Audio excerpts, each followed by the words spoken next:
E3 is already scheduled for next year. It's gonna be a huge reimagined event presented like never before. But what does that mean for this year? I made a video previously saying that E3 2020 is cancelled due to the coronavirus. In spite of that, lots of companies are going digital, hosting digital events, sharing digital presentations, and that got me thinking, what could that mean for Nintendo? Nintendo Directs are digital presentations, so that doesn't mean we can't still see a Nintendo Direct, right?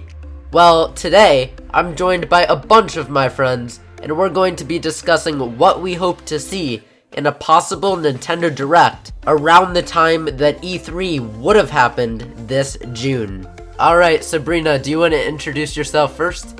Hello, my name is Sabrina. I'm known as Lenintist on Instagram. I do a lot of Nintendo art, and I would say my favorite game so far would have to be Super Mario Galaxy for the Wii. It's a really good game, and you all should really try it. I'm excited for this podcast.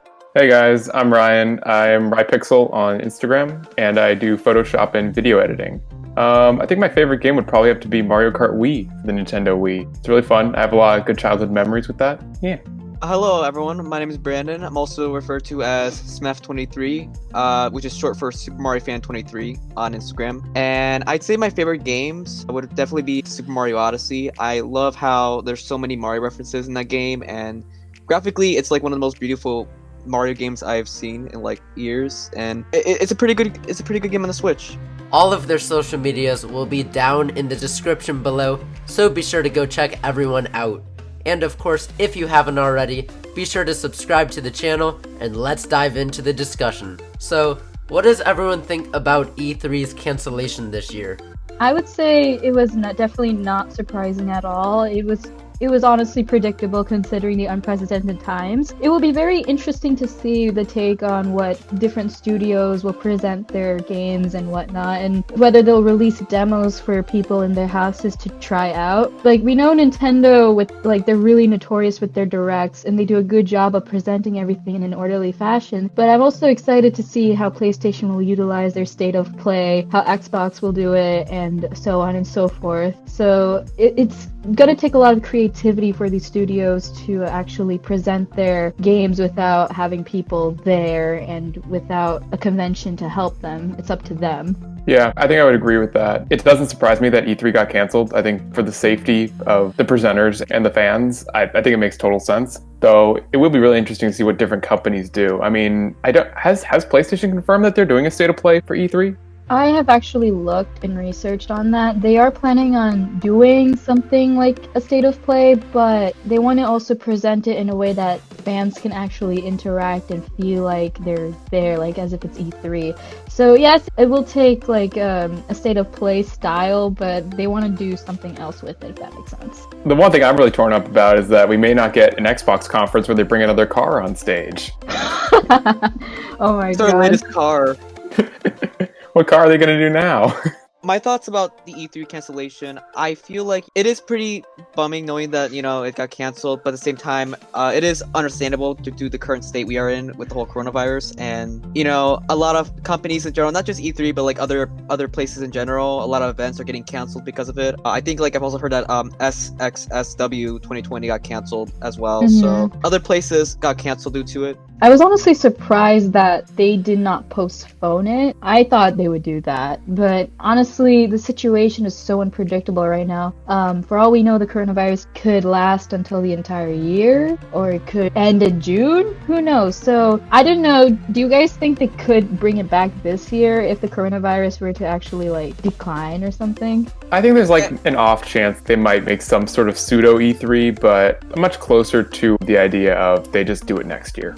I think really though, when it comes down to it, a lot of people, a lot of businesses want to make sure that people stay safe, stay healthy, which is why a lot of these events are getting canceled, and it sucks, but at the same time, it is still understandable. And it's so close to the time of E3 already, and we're not quite out of this pandemic yet, so honestly, it would be a shame to have the gaming event, have everybody have a blast at it, and then go home and figure out that they're all now infected. So it is a smart move to just have it go next year when everything should be back to normal instead of Hopefully. having a big risk of doing it this year.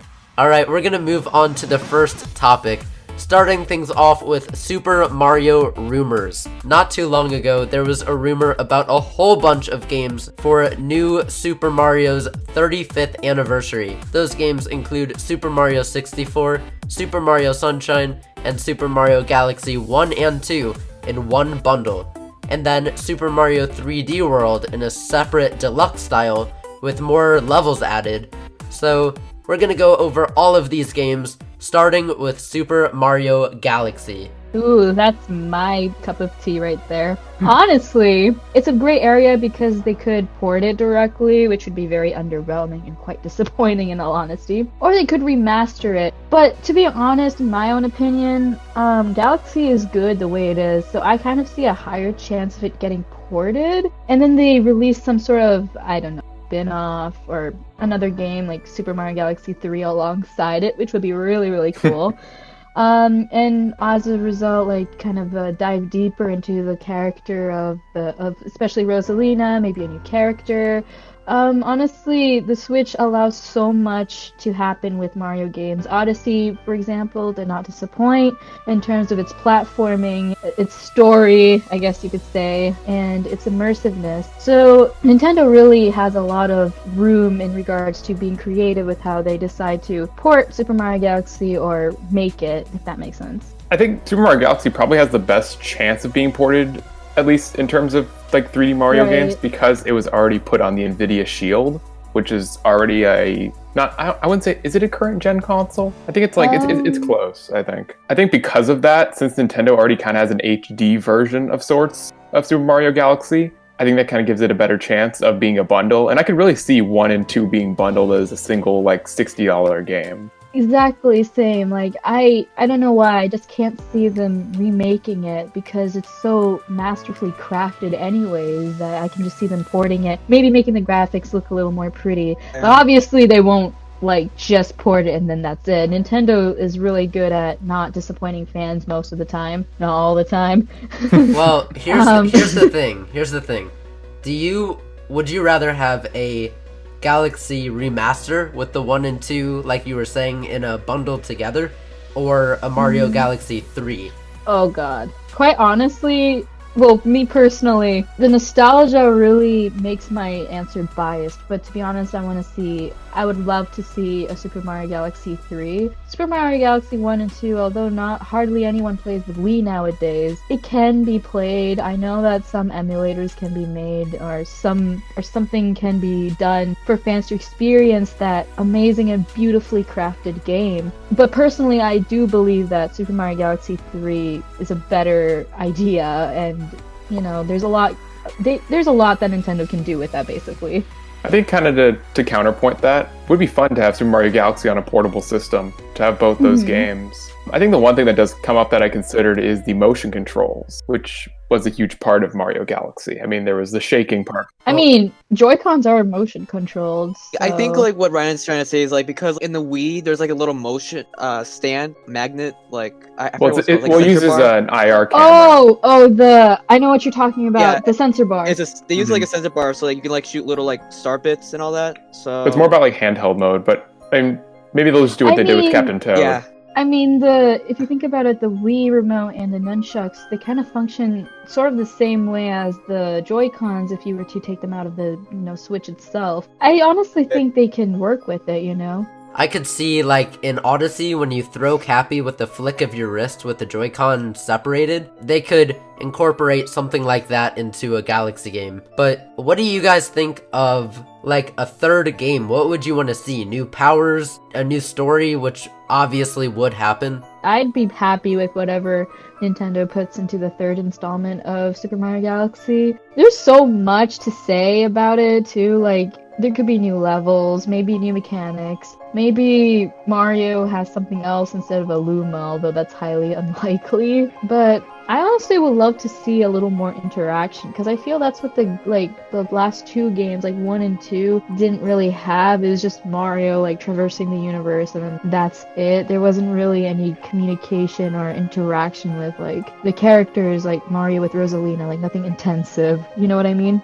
2 did have a little bit of that charm, like, you know, with the addition of Luigi, he had a lot of character to him. Like, all in all, I'm just saying that I just love for there to be more immersiveness and character between the interaction of characters in 3. I think that when it comes to, because Galaxy 2 came out of almost a bit of necessity, just because they had a lot of extra ideas, like the developers that weren't in Galaxy 1, and I think that's like the only direct sequel that we've gotten for a 3D Mario game. Although there aren't really that many, so I don't know what that really says about that. Quite honestly, Odyssey does kind of remind me of Galaxy. I don't know about you, just like the idea of traversing the world, not like worlds, but and Cappy does remind me of Luma, with like how in the Galaxy games, Luma allowed Mario that extra jump, a spin to him, you know? Cappy was just like that. Obviously, the stories are much more different and the setting is different, but both the series and the installments like do have their similarities that weave in with each other quite nicely. That makes me wonder, do you think Cappy could be incorporated in the Galaxy 3 game? Oh my god, maybe.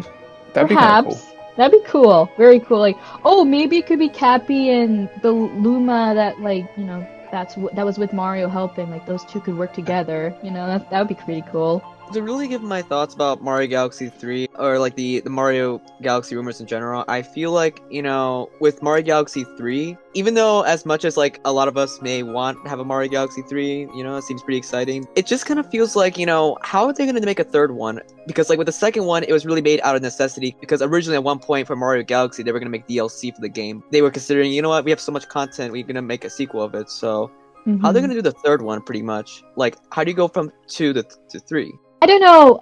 From the trailers that first released before Odyssey even came out, it gave me Galaxy vibes, and quite honestly, I wonder if Nintendo was intending on Odyssey to be Galaxy instead. Because it's just the setting and everything kind of reminds me of Galaxy itself. I don't know. Maybe. I mean, they did go to the moon. Right? I mean, there were no, like, star portals or anything like that. I don't know if there were Lumas in Odyssey. Were there? No. Oh, there weren't.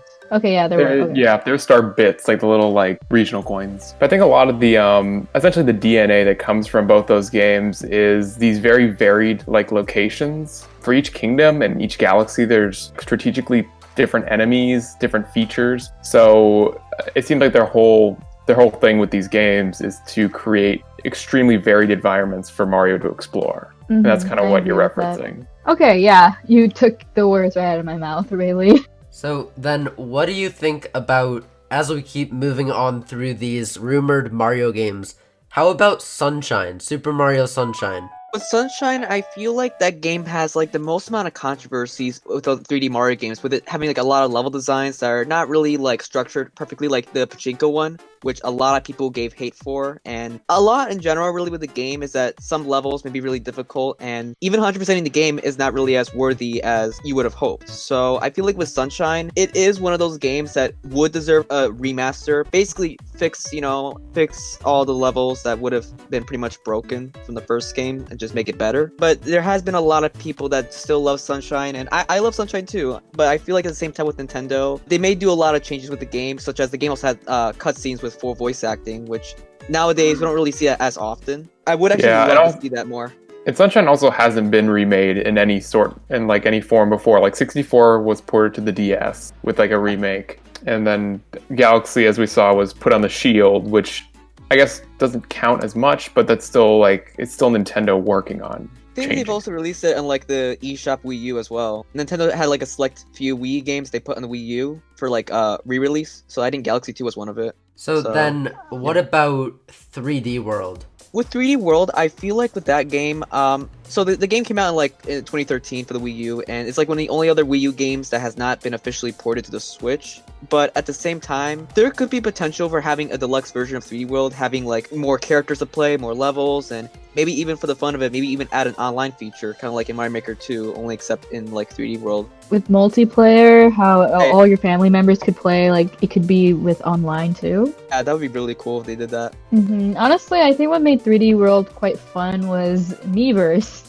I love seeing yeah. the rest in peace. Because going around the worlds and everything, you would see people's Miis depicted as like fairies, or quite honestly, that's all I remember. But what really stood out to me was how the post that comes up during the levels that you go through and everything. That was really nice. I don't know if we'll get that same charm again in 3D World if it was ported to the Switch. They implemented something like that for Splatoon 2.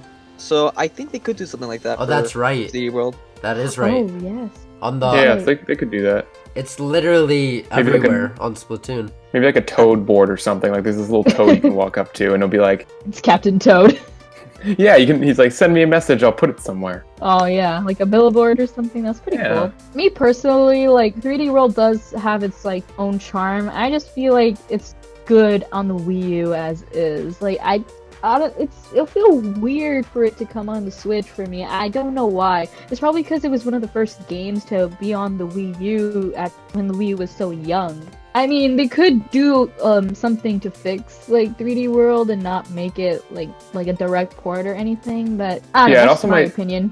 What do you guys think? It also might be kind of confusing in case people aren't aware of 3D World, like for your average consumer, because they could think it's like a sequel to Odyssey or something, but it's not. It's very different from Odyssey in a good way, but it's still very different. I don't know if I see similarities between 3D World and Odyssey, but I could kind of see it. Like the only thing with 3D World and Odyssey is that like they have different gameplay styles. So Odyssey's a lot more open world, whereas 3D World is a lot more linear, like 3D Land on 3DS. I actually wanted to mention it though. If you think about it, all Mario games, whether it's an open world sandbox game like Odyssey or a 3D game like 3D World, technically it is a game that, sure, you can run around wherever you want, but you're still being set on a path to a goal. So it's not necessarily that, it's not like Breath of the Wild, that you can go wherever you want. Because even in New Donk City, there's borders. You can't just do whatever you want. Unless you're trying to get a moon star. Correct. But there's always ways to... There's always like a path to go to and a goal to meet versus doing whatever you want and doing that for hours. I mean, Breath of the Wild still has like a path thing to do. I mean, it's optional if you really wanted to beat Ganon, but it's like, the game's like taking its time, like with Breath of the Wild. Obviously, yeah. I mean, I sense that more with Odyssey because Odyssey, like, there are secrets. There's a lot to explore within the levels of that game. Compared to 3D World, like 3D World is more, like you said, linear, which I completely agree with. And there's not really a lot to explore per se. I think it suits fans who are more like, the quick type, like they want to speed through it, whereas Odyssey is like for people who want to like look and observe their surroundings, admire everything, take in everything, Yeah, like with Odyssey, it's more of a game that it has like a lot of exploration. Yes. When you explore a lot of the levels, you can find a lot of secrets like moons or even like hearts and all that. Exactly, right. 3D World does have that with like the green stars and all that, but it's like you gotta like follow through a different path, like a little detour in order to get through certain points. Star. Me personally, like it wasn't as rewarding as Odyssey is because with Odyssey, like you had to do these cool tricks and everything and try to find your way around to get a specific moon star. Whereas 3D World was a little bit more like, oh yeah, I got it, cool, I found it. Ryan. Yeah. You said that Super Mario 64, what was it on before the DS? It's just been on the Nintendo 64 and the DS. That's it. It has come to Virtual Console, I believe. Okay. Yes, the Wii U. Because I'm pretty sure one of my earliest Mario games was 64 on the DS. I think it might have been as well, yeah.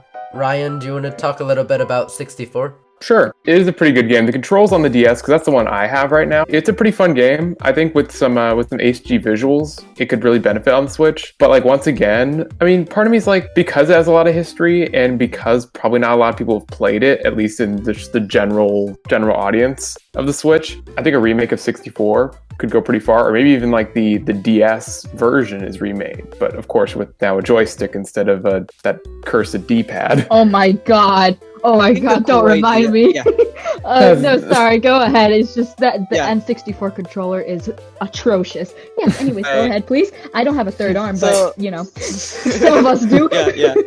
That could also be a good thing for like online multiplayer. I think like a cool idea if they were to remake Mario 64 is if they were to mix both the original and DS versions and put it in together. So you have the original aspect with 3D with the original game with the full 360 analog controls for Mario, but the DS with the mini games, Luigi, Wario, and Yoshi being playable, and the additional stars. I think it would be pretty cool if they combine both aspects and then like to a definitive version of the game.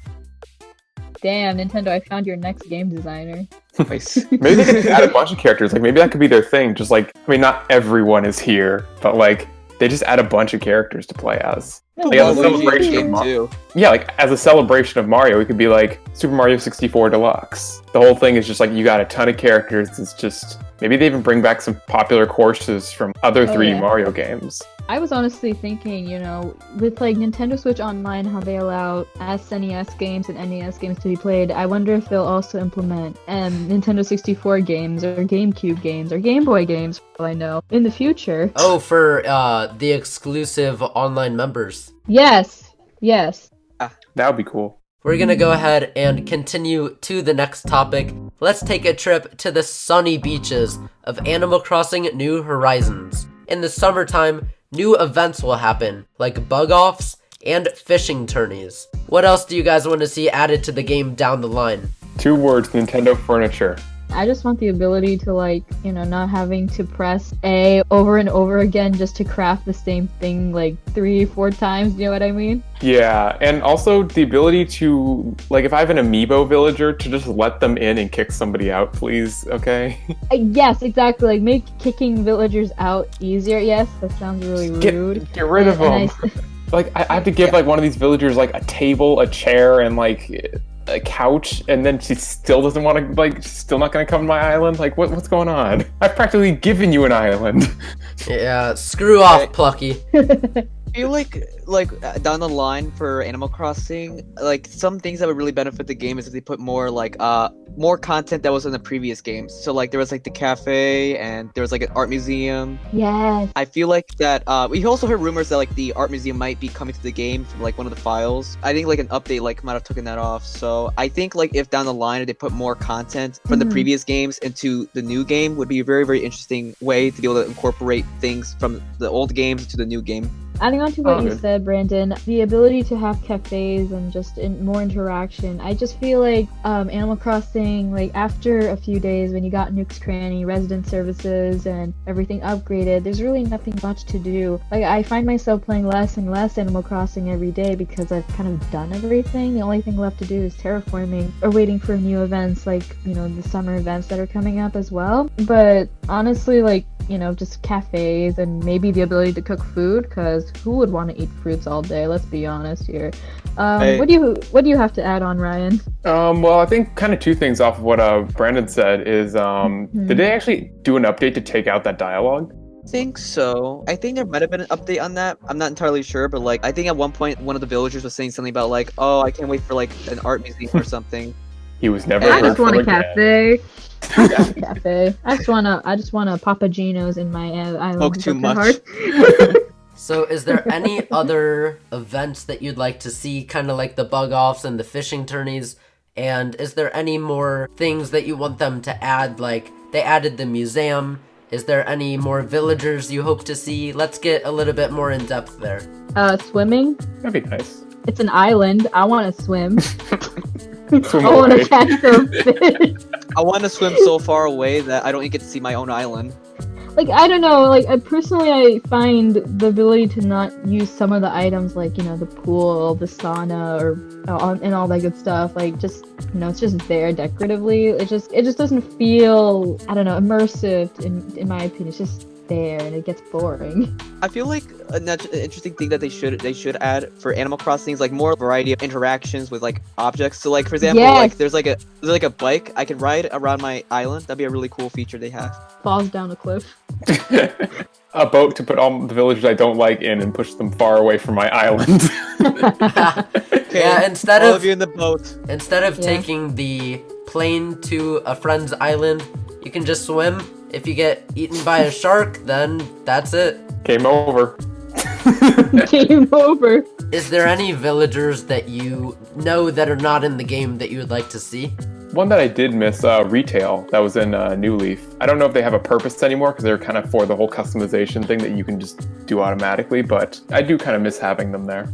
One thing that I kind of miss, I mean, this is my first Animal Crossing game I've ever played, but I have seen like content creators online play Animal Crossing, New Leaf, City Folk. What those games have really done is add some story to the characters. Yes, the New Horizons does do a good job of giving personality to the characters, but what about the story? Like, for example, I was so immersed with the Able Sisters lore, just learning the characters' backstories and how they got to where they are now is just it's like a personal connection to me, and it makes the game more meaningful and memorable, if that makes sense. And that kind of goes for like even Tom Nook, who was largely like a lot of people are always like, oh, we hate him. He makes us pay so much money. Right, like I feel like Tom Nook and Isabelle are the only characters that actually have some depth to them. And Well, the other one thing that characters stood are out just yeah. is like yesterday I was just going to my town hall and I was like, hey, Tom Nook.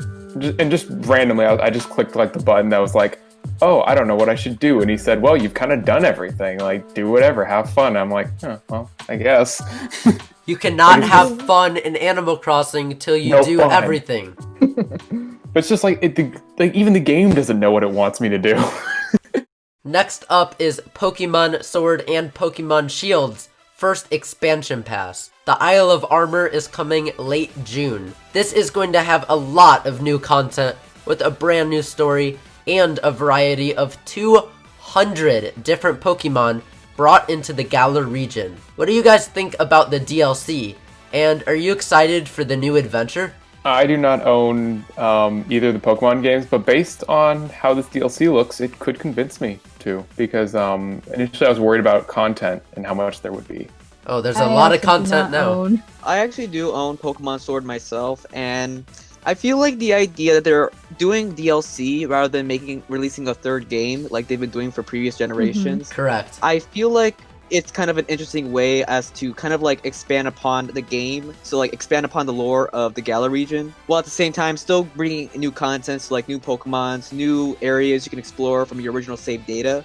So you don't have to start all over again. You can just start from where you were from Pokemon Sword. You don't have to beat her now. You can just simply get the DLC.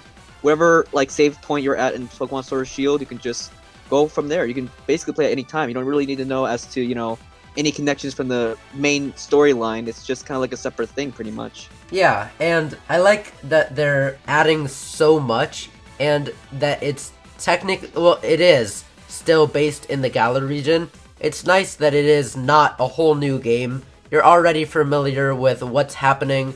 Honestly, I'm excited to get to explore the Isle of Armor. The trailers that they've shown have shown a lot of the scenery. It looks fantastic. So it's Sword and Shield, and there's armor, so we're going to probably have the Isle of Boots, the Isle of Helmets, maybe even the Isle of Gloves. We'll see. We'll see. They just make the entire night, and that's the final Pokemon.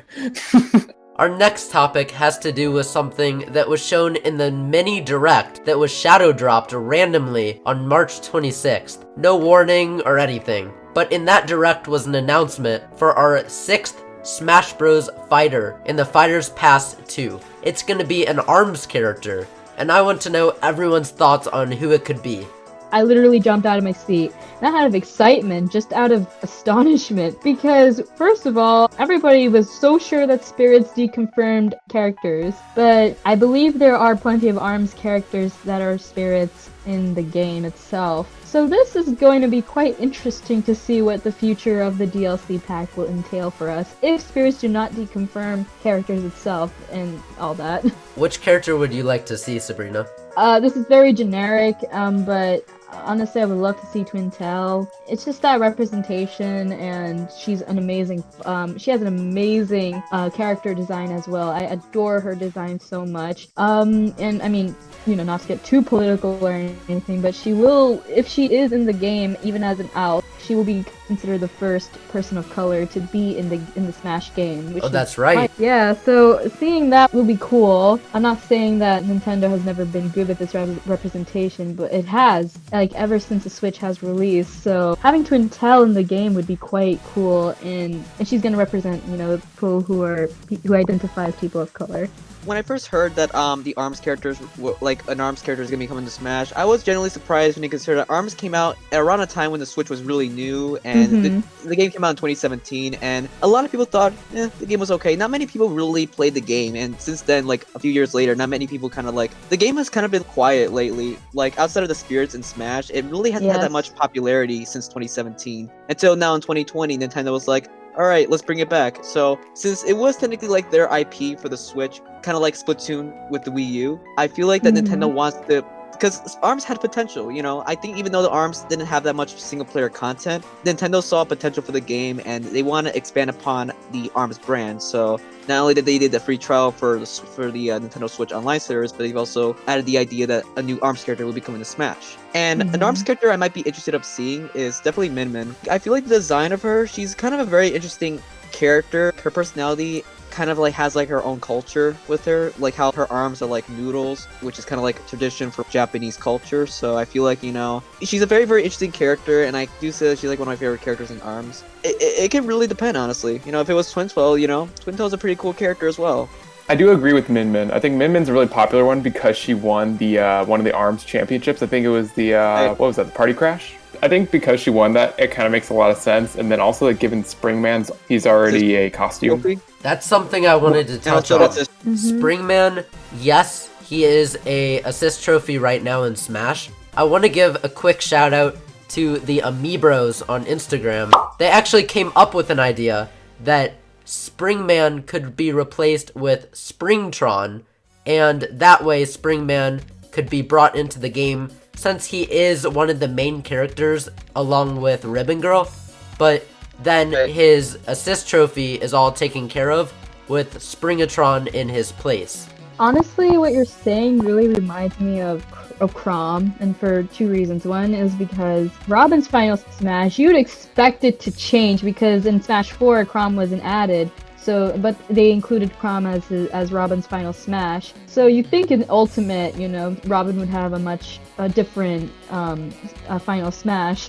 But no, Chrom is helping Robin, and then at the same time is also a fighter in Smash.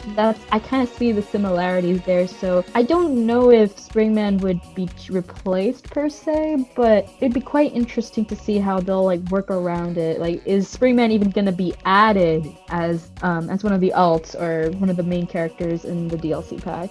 I kind of have two theories to go along with that. Yes. One, which is if Springman gets added, they may just simply make it impossible for him as an assist trophy to get summoned during battle. I mean, it could be as simple as that. I think I remember in Green Hill Zone, they disabled the Knuckles assist trophy, so because he's already making a cameo in the stage, so they disabled that assist trophy in the game. Oh, they so could it's do that. They could do that, yeah. And I think another one, which I can't remember, I think some YouTubers had considered this, but that one little detail I noticed during the video when they were showing it off is Biff in the corner, the little announcer. Yes. Who has no spoken lines. So his presence there is kind of odd. So Biff is the announcer in ARMS, if you didn't know, to any viewers watching this. I think he has a really big probability of being in the background of any of the stages that are introduced, just because he's been in every single ARMS promo.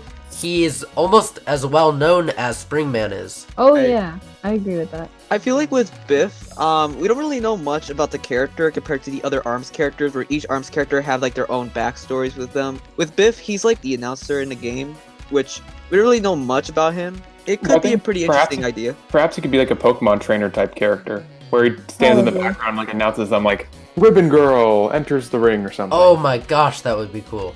Ryan, which character did you want to see as our ARMS rep? I think I would probably be most happy with some sort of Biff-type Pokemon trainer character. I think that'd be the best way, in my opinion, to represent ARMS and just the variability of it, rather than just one character. As the fighter? Yeah, so, well, I mean, it's kind of like Pokemon Trainer, where you have, like, I don't know, 3 of them that are possible to play on the stage, while Biff is just the representative, essentially. Okay, so he kind of stands by the character who's fighting. Yeah. You mentioned 3. Do you have any top 3 characters you'd like to see? I mean, in this case, then probably Springman, Ribbon Girl, and Min.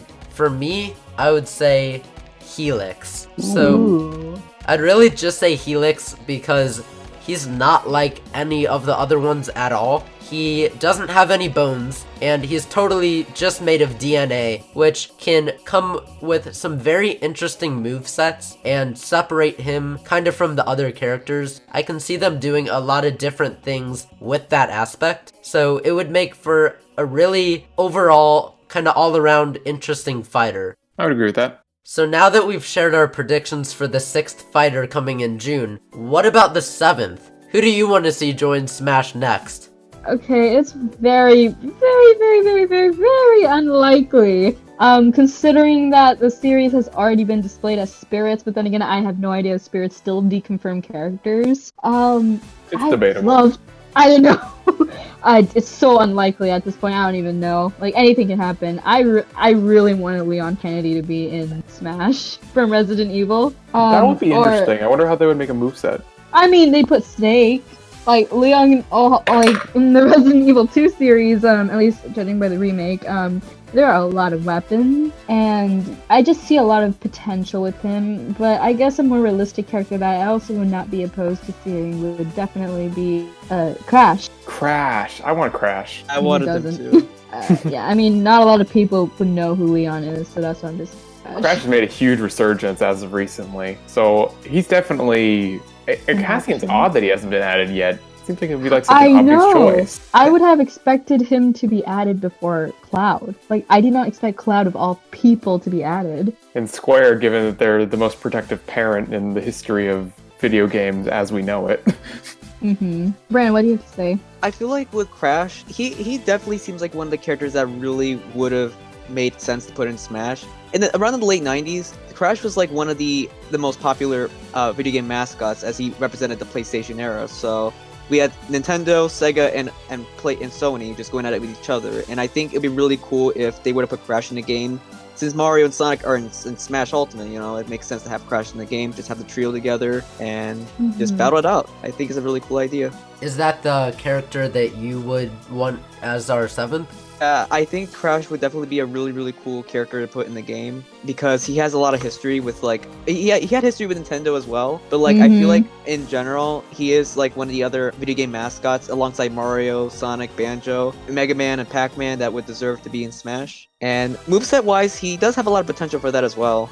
I think one fighter, now this is assuming they don't get spirited away, I guess this is the term I'm classifying it, it would be a Ring Fit trainer. I do have a bit of I do enjoy Ring Fit Adventure a lot, and it always struck me as many of the moves in the game would make a lot of sense as like smash attacks. Like whenever you hold the squat, like a giant like hand appears in the air, or I think it's like a foot, and it like charges up, and I'm like, that could be a smash attack. That could be something that like...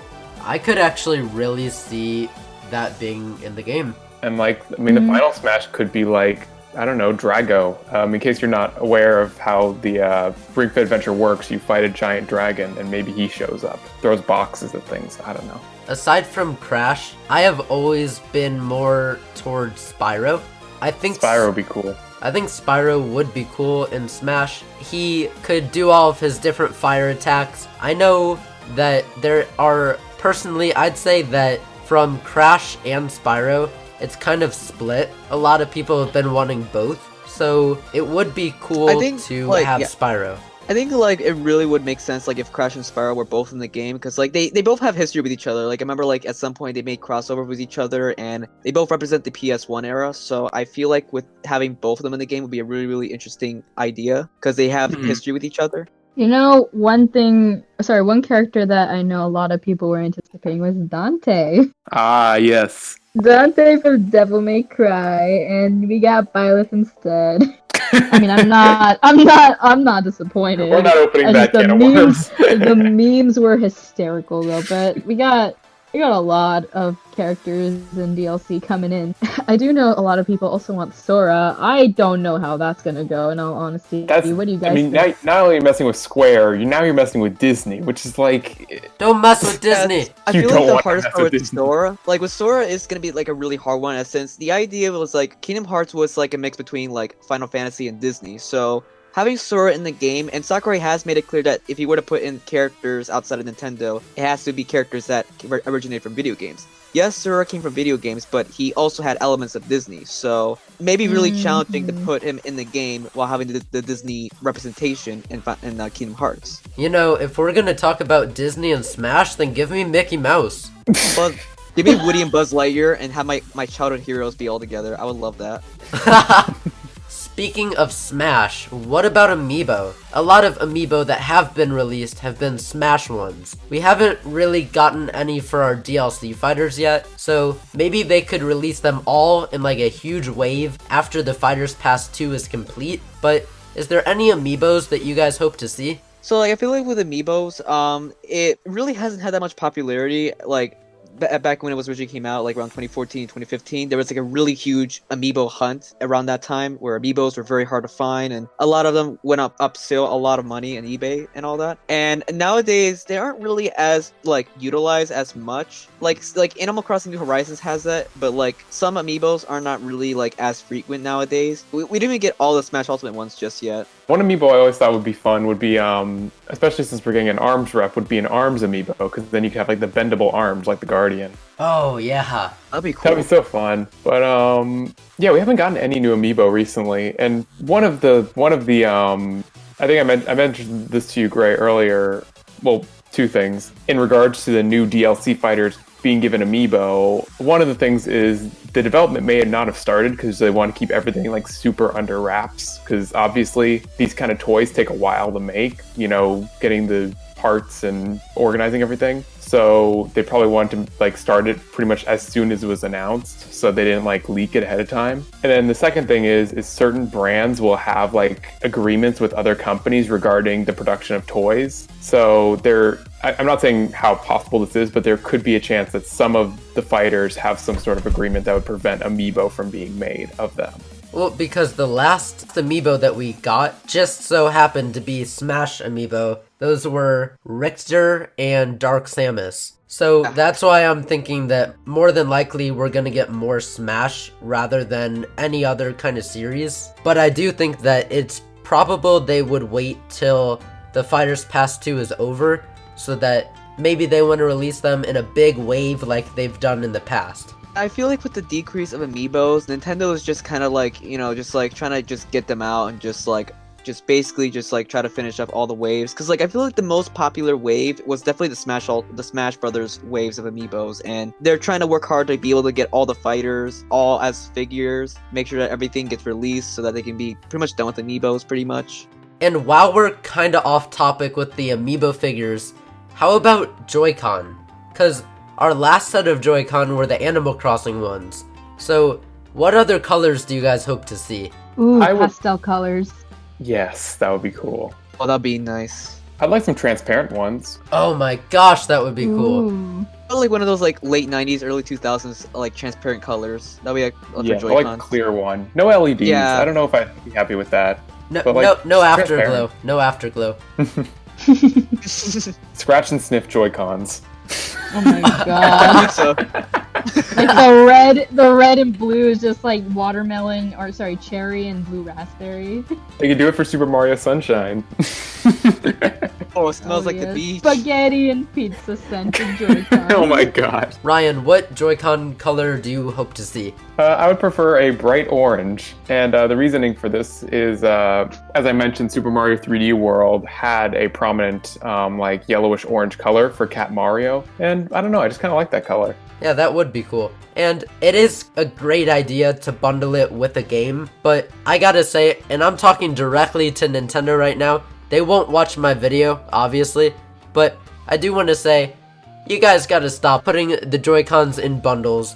We don't want to pay $300 for another Switch when we're Joy-Con collectors, because those Animal Crossing ones are beautiful, but I'm not gonna get it because I'm not gonna spend however much again, $300+ on another Switch. So please just give it to us in the single pack, kind of like the Halloween colors with the purple and the orange. Let's make that work, Nintendo. I feel like interesting idea for like Joy-Con colors is what if they made Joy-Con colors like, you know how like in the Wii U era Nintendo released like Mario themed Wii remotes? What if they made like Joy-Con theme colors that replicates like Nintendo characters, like the Mario characters, Zelda, Metroid? Oh, that would be cool. Well, they already have the Mario Red for Odyssey. I mean, it's kind of like, you know, just like have like the M on it and have like the straps blue. So Oh, like his Let's Go overall. Eevee.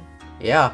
Yeah, something like that, yeah. And we have the Splatoon green and pink, the yellow arms. I mean, they've made a ton. They did make a yellow arms one. Pikmin is our next topic. What do you think about Pikmin? Do you think we could see a remaster or a Pikmin 4? I think a remaster seems most likely. No, maybe it would be a new one, because it has been long enough since they did Hey Pikmin. So I think I have good reason to believe that the next Pikmin game will be a new one. Okay. I feel like the production with Pikmin 4, like Miyamoto has acknowledged that there was development for Pikmin 4, but like he has really been quite quiet about it lately, as in like he hasn't really like acknowledged it much nowadays. It may be pretty hard to really justify whether if there will be a Pikmin 4 or not.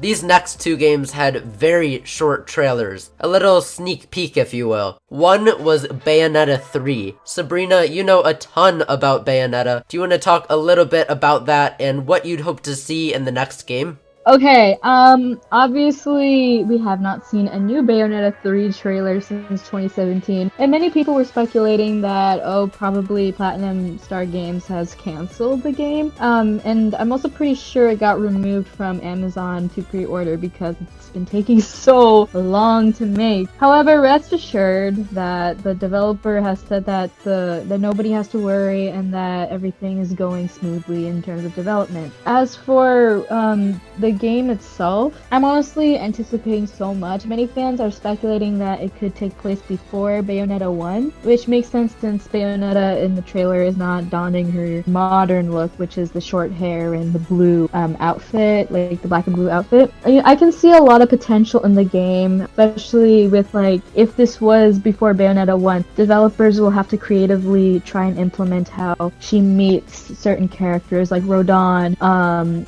Jean, and Luca as well. I can also see the ability to craft weapons since the Switch does have a lot of potential in terms of portraying the game in good light. I can also see a lot of new moveset, like, you know, because as developers keep making more and more beat 'em ups, it gets progressively harder trying to come up with like realistic but new movesets for players to experience, especially with Bayonetta, but because she has, you know, certain abilities that not people have, it should be easy for them.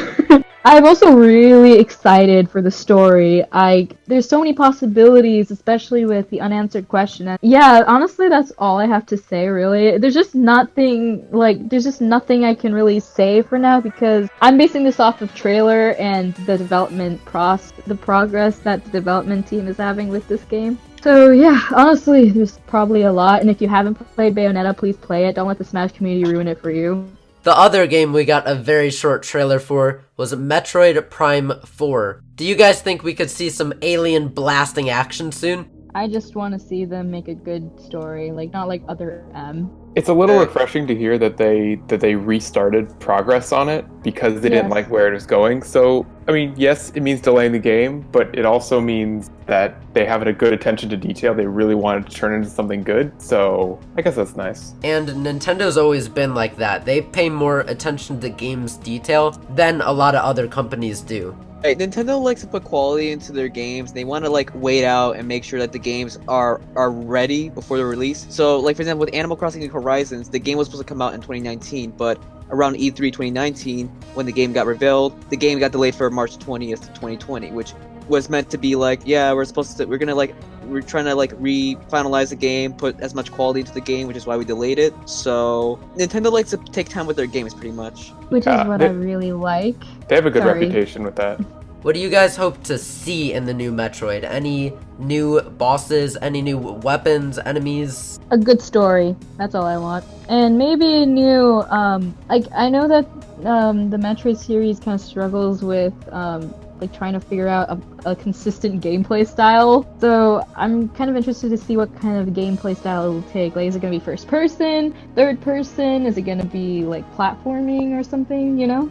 I'd kind of like it to reinvent what Metroid Prime did. I haven't played it personally. I've watched like gameplay of Metroid Prime. Same. But considering that a lot of who would be playing Metroid Prime, or at least seeing it, would be a new audience alongside some of the fans, I feel like it would be important to make sure that the game can still stand on its own and doesn't rely too much on the older one. I feel like with I haven't really had that much experience with Metroid Prime, but like as like its own little like 3D the games. I feel like that for the fourth game, for sure, definitely a good story, you know, outside of other end. But like I feel like with Metroid Prime 4, it should at least really consider the idea of having like more of a bit of an identity and have like kind of like reinvent the idea of Metroid. Maybe they can like, instead of having to do like different gameplay styles like first person or all that, maybe they could just try to like do what worked before. They can still do first person, but it's like, you know, just kind of have the game be like its own new thing, pretty much like a new unique way to play Metroid.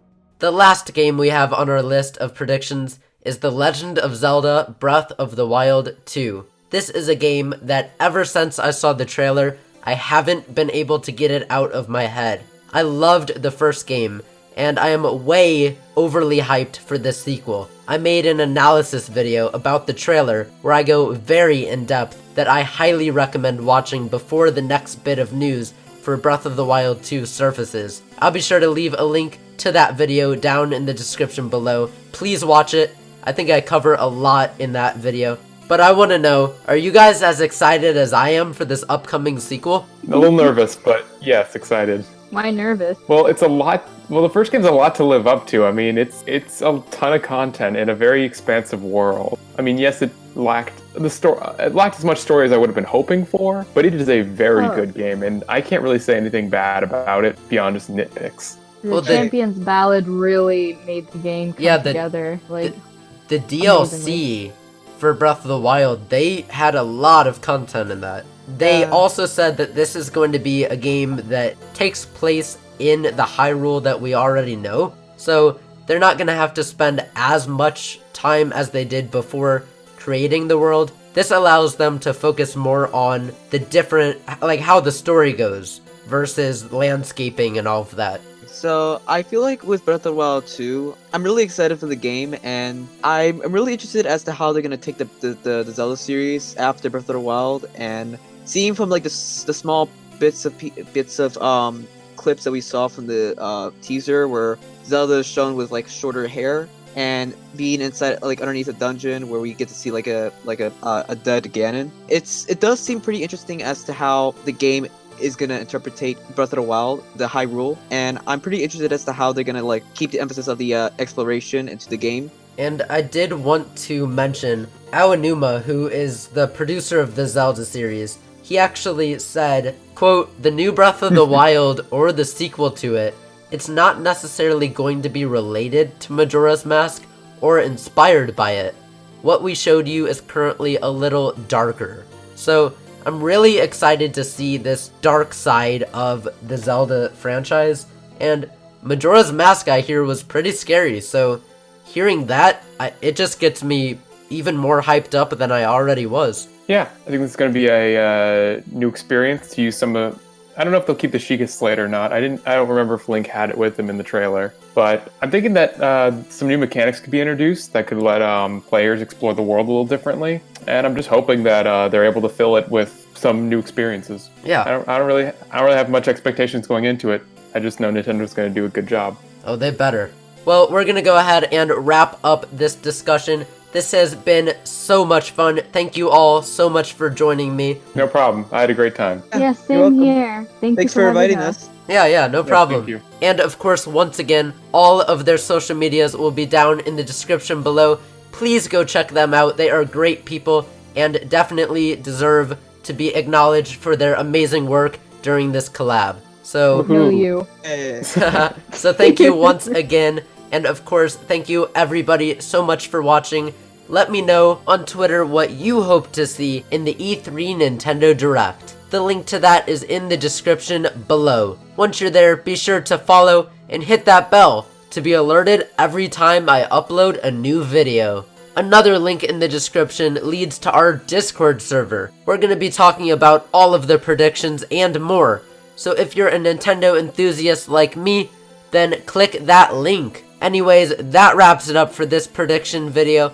I hope everyone found some of our topics exciting. If you did, please be sure to share this video, leave a like, and of course, smash that subscribe button, because once the actual Nintendo Direct drops, I'm going to be uploading videos like crazy.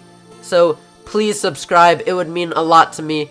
And again, thank you all so much for watching, and I'll see ya in the next video.